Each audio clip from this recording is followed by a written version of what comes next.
Hello there, SMITE fans. Welcome to Breakdown, a video guide series brought to you by myself, and with the help of the lovely Ash Bear, along with a few others from our great SMITE community.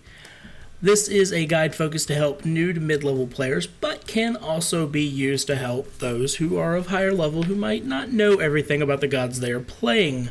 Today we're going to be taking a look at the Hand of Death himself, Thanatos. For those of you who are new to SMITE, Thanatos is an assassin who mainly sticks to the jungle in Conquest.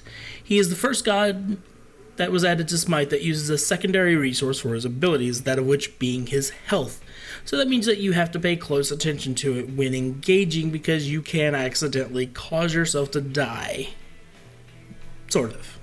You'll see when you play him.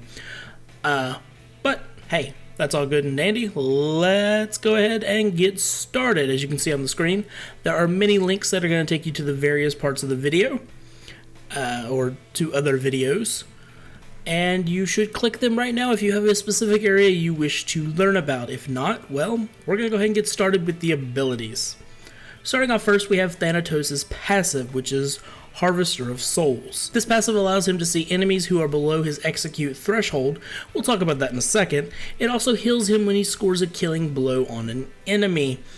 It is very important that your teammates allow you to get last hits when possible, because you're going to need the health, as Thanatos is an extremely squishy character. Death Scythe is Thanatos' first ability, and when used he throws his scythe at an enemy target, dealing damage and 10% of the target's maximum health as additional damage.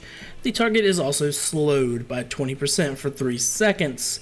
Death Scythe is easier used when the target is slowed or not expecting it. It has good range, but is easily avoidable when used at long distance. Keep in mind that Death Scythe does not go through minions and can be body blocked. The slow granted when hitting this ability allows Thanatos to catch up easily when using his second ability, Scent of Death, and allows for easy auto attacks.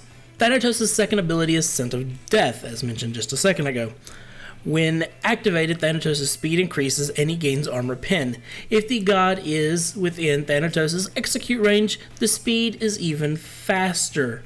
Using Scent of Death is a great way to roam through the jungle quickly and catch up to enemies. At max rank, you gain 35 pen and 30% movement speed, plus extra 30% more movement speed if the enemy is within your execute threshold.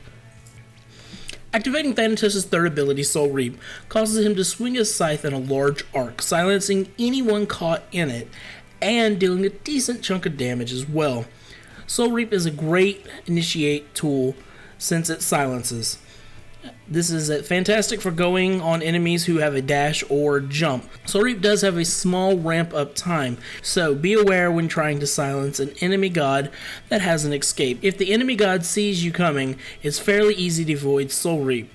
The element of surprise is strong. Hovering Death is Thanatos' ultimate, and this is his execute ability we have been talking about.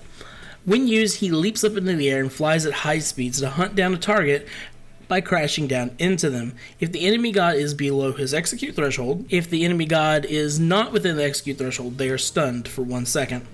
Hovering Death is very situational ultimate ability. Some prefer to hang on to it until an enemy god is within the execute threshold, while others prefer to use it for the 1 second stun. Both methods of using this ultimate are completely fine and are up to one's personal judgment. When upgrading, Hovering Death's execute threshold percentage increases. As you can see, the first 2 points put into this ability do not have a very high execute threshold percentage.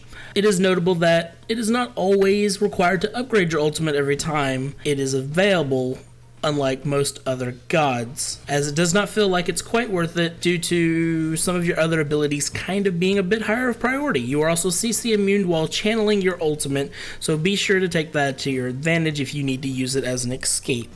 Alright, now let's take a look at your ability order. As you can see on the screen right now, level 1 through 5 looks something like this. You kind of want to go with your 3, your 1, 2, 2, and then 4. Then the priority shifts to 2, 3, 4, 1. The penetration and movement speed on his second ability, Scent of Death, is considered to be very important, so prefer maxing it out first. His third ability, Soul Reap, is where a lot of the utility comes in. The silence at max rank is 1.5 seconds, and allows for a much easier hit of your first ability since the god can't use any abilities while silenced. His ultimate ability is very lackluster in the early stages, but it becomes a better execution tool after the first 2 ranks of it have been put in. So I say choose to upgrade it whenever you can't upgrade your number 2 or your number 3.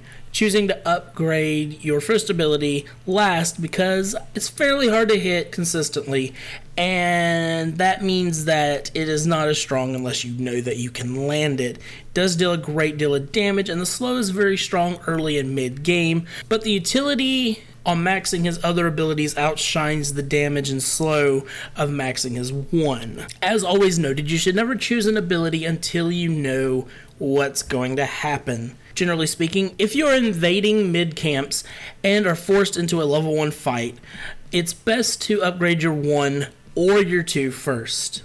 The first ability gives you health upon hitting them with the ability and slowing them, making it easier for you to fight or run away, whichever. Your number 2 grants you movement speed and physical penetration, which is good for running away or choosing to fight. Chances are the enemy team used most, if not all, of their abilities to engage you, so leveling your 3 silence doesn't make quite as much sense, practically anyway. It's still viable though, as he can hit multiple targets with it, but unless there's an off chance they didn't get an ability off, you're kinda wasting your time.